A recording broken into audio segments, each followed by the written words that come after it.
Do you notice how it's always the quiet people who don't speak up and like they tell you everything's fine and they act like everything's fine, and then suddenly one day these people like blow up and lose their shit out of nowhere? Yeah. Oh, yeah. I've seen that. I've done that myself many times. I'm Stephanie Keith. And I am Tara Manjekovic, and we are unapologetically outspoken.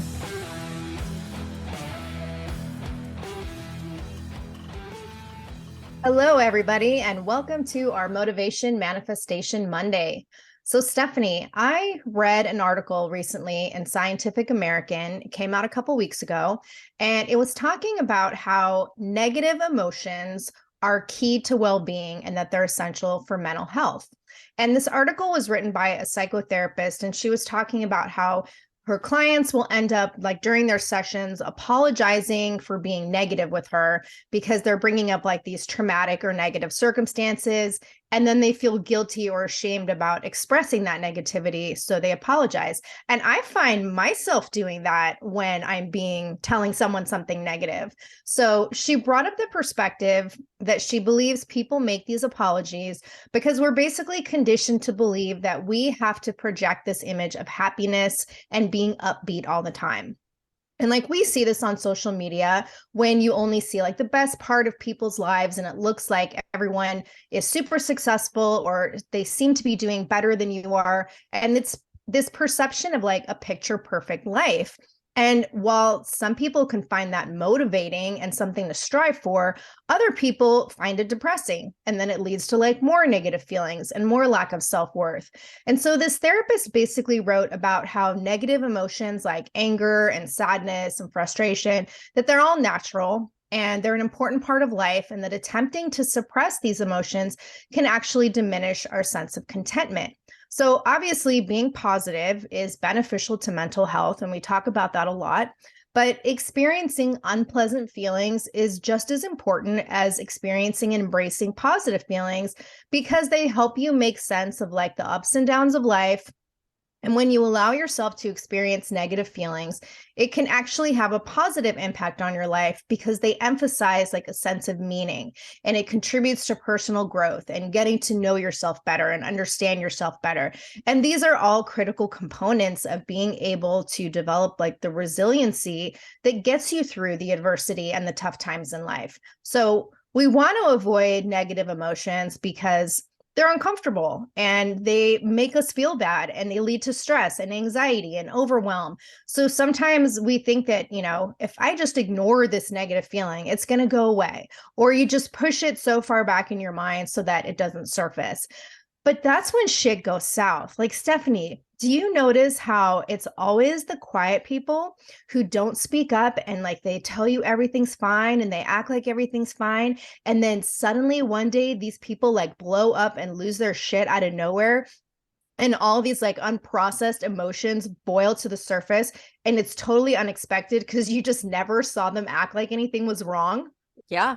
Oh, yeah. I've seen that. I've done that myself many times. Me too. And so this article also pointed out that like even if you manage to avoid confronting your negative feelings and you just focus on being positive all the time, your subconscious can still dwell on this unprocessed negativity. And this article brought up a study that was conducted at the University of New South Wales in Sydney back in 2011. And one group of participants was told to suppress an unwanted thought before they went to sleep. And the other group was told not to, and like just let it go in your head and think about it. And the study results showed that the group who tried to suppress the thought reported that they dreamt about it more. And so I know, Stephanie, like the subconscious is something that you are like so well versed in. So what are your thoughts on stuff like this? Yeah. Well, that study is interesting because the subconscious doesn't know between like a positive or a negative. Like, so if you say the word don't, it totally dismisses that word. So if you're like telling yourself, don't think about Joe Biden being a dumbass, like all you're going to think about is Joe Biden being a dumbass, right? And you're going to like play in your head all of the idiotic things he's done. And so that's just like a common thing that I think we tend to do, and we think we're doing the right thing, but we're actually like focusing our subconscious on it even more because we're telling ourselves, don't do this, don't do that, don't say this, don't say that. And that's exactly what ends up happening. And then, you know, that saying that what you resist persists. Yes. That is like, I live by that saying. It's so freaking true because, like you said, we push those emotions down and they end up staying trapped in your body. And I always thought, you know, like they're in your mind or whatever, but your body is like a file cabinet that actually stores every thought and emotion. And if you're not processing that energy and those negative thoughts, they're going to remain there. They're going to be like stuck there. And it's kind of like a pot of boiling water that has a lid on it, where eventually that lid is going to blow right off if you don't do anything, if you don't turn the water down, if you don't let some of that air out. So the problem with all of this is like we've been so conditioned to suppress our emotions. When we were kids, when our subconscious was developing, we were taught that we're not supposed to cry in public. You know, boys are taught like, well, you're a sissy if you cry. And girls are taught like, oh, you're too sensitive. You're too emotional. Correction. Boys were taught that. Right. I don't think they're taught that No, anymore. no. Now if a boy cries, it's like, oh, well, maybe you're really a girl. Let's Exactly. go ahead and assign surgery. But I even remember like when I was a kid, I don't know why it's so crazy the stuff you remember, but I like clearly remember adults telling me that I'm ugly when I cry. Like, oh, you look ugly when you cry. We don't want to see you cry. And I was like, how is that supposed to make me like stop crying? Like, what a stupid thing to say. And so, you know, you just think about like how many times kids get yelled at or in trouble anytime they express any negative emotion, whether it's sadness, anger, or, you know, just any type of outburst. So it's no wonder that as adults, we have no idea how to express ourselves and how to do it in a healthy way. And what's interesting is that emotions expressed pass really quickly, typically in under a minute or two. So if we would just allow ourselves to feel whatever it is we're feeling or say whatever it is we really want to say and let it out, we get it out of our system. And then after a couple minutes, we go right back to feeling pretty normal. But instead, we bury it and it eats away. And then it leads to resentment and depression and anxiety. And that's why everyone in this country is on antidepressants, you know? And that's one of the reasons why I love this podcast so much is because it allows me to express like all of this anger that I've had pent up on what's happening in Washington, D.C. over the past few years. It's like I'm able to let it out and do it kind of in a constructive and informative way. And it doesn't have to eat away at me anymore. So I think it's really important that we get used to letting things out, saying what we really want to say, feeling whatever we're really going to feel, knowing that in a few minutes we're going to feel better. And if we don't, it's going to be with us until we eventually explode like a pot of boiling water. Yeah, when you mentioned like doing this podcast, I'm totally with you on that. Doing this for me is like such a healthy release of all the negativity that I'm feeling. And I used to just like focus on doing that at the gym, right? I'm just going to get it all out in the gym. But this is a fun way to do it. You know, not like the gym isn't fun because I do like the gym, but having these back and forth conversations where we get to talk about all this shit and express our frustration and anger, but also kind of laugh about it at the same time and just be on the same page. It is like really healthy for me. So yeah, I love that. And I think that there's like a lot of personal power when you acknowledge and work through your negative emotions and then you use them to make positive change. And we've talked about tapping before, and this is one of the reasons that I love tapping because it's not just focusing on the positive. Like the whole process of tapping starts with confronting the realities of the things that are stressing you out or worrying you or causing you pain or whatever. And you're not just trying to like gloss over them with positive affirmations and avoid them or deny them or pretend like they don't exist.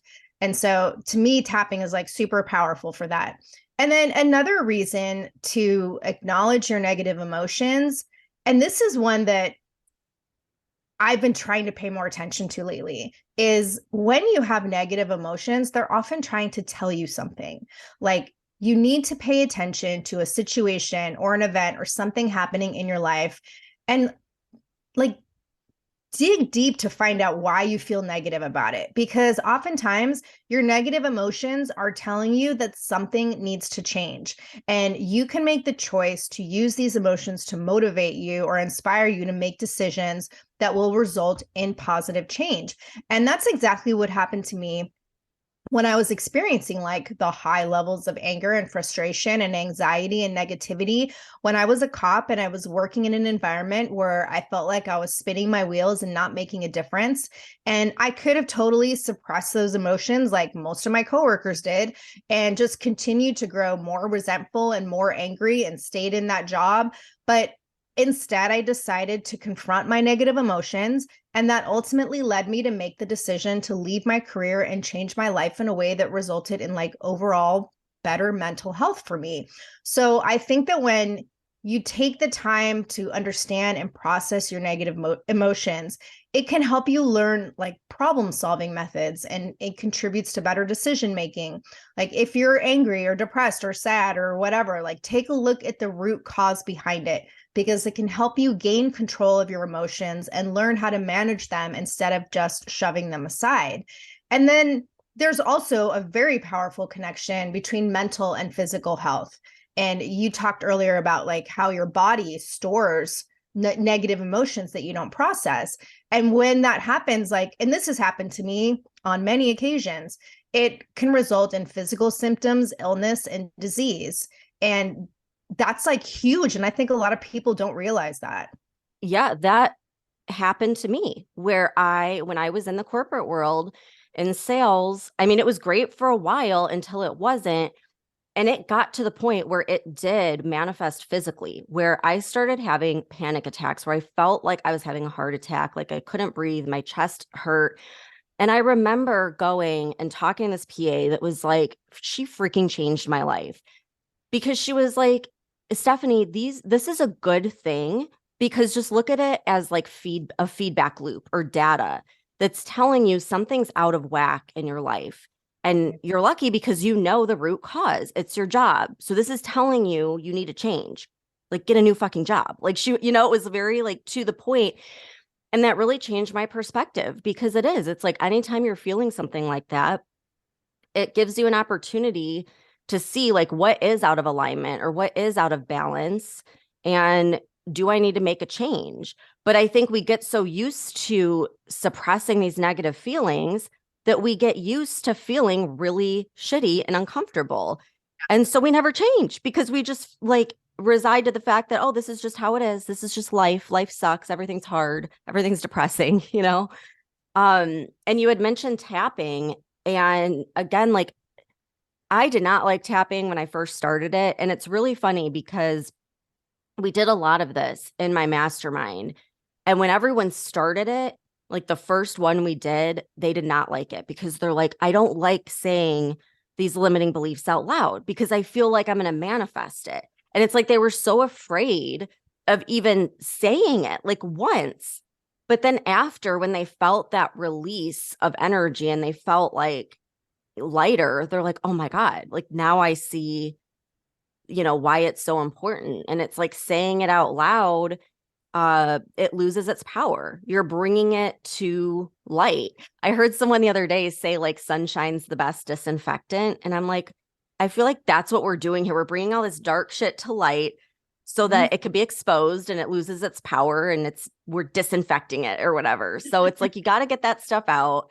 And there is so much clarity that you get with like a good cry or a good like bout of anger that you let out. And you're like literally releasing stress hormones from your body. Like that's how we alleviate stress from our body. So it's good for your body. And it's also, I think of it as like spiritual hygiene and mental hygiene, because it keeps you in check. It like restores balance back in your body. And once you move through the negative shit, then you can focus on the positive. But until you move through it, you're going to be stuck there. Yeah. So I think everyone that's listening, go have a good cry, punch a pillow, go vent to a friend. You'll feel much better afterwards. You can thank us later. So hopefully that'll help you have a great week. And we'll be back here for our Weird Wednesday. I'm sure we'll have all kinds of crazy shit to talk about. So we'll see you then. Thanks so much for tuning in. If you enjoyed this episode, share it with a friend, and don't forget to subscribe to the podcast so you get our latest episodes every Monday, Wednesday, and Friday. And if you could, please rate and review the show. We're going to be reading every single review, and I would love it if you hopped over to Instagram at Unapologetically Outspoken and say hi.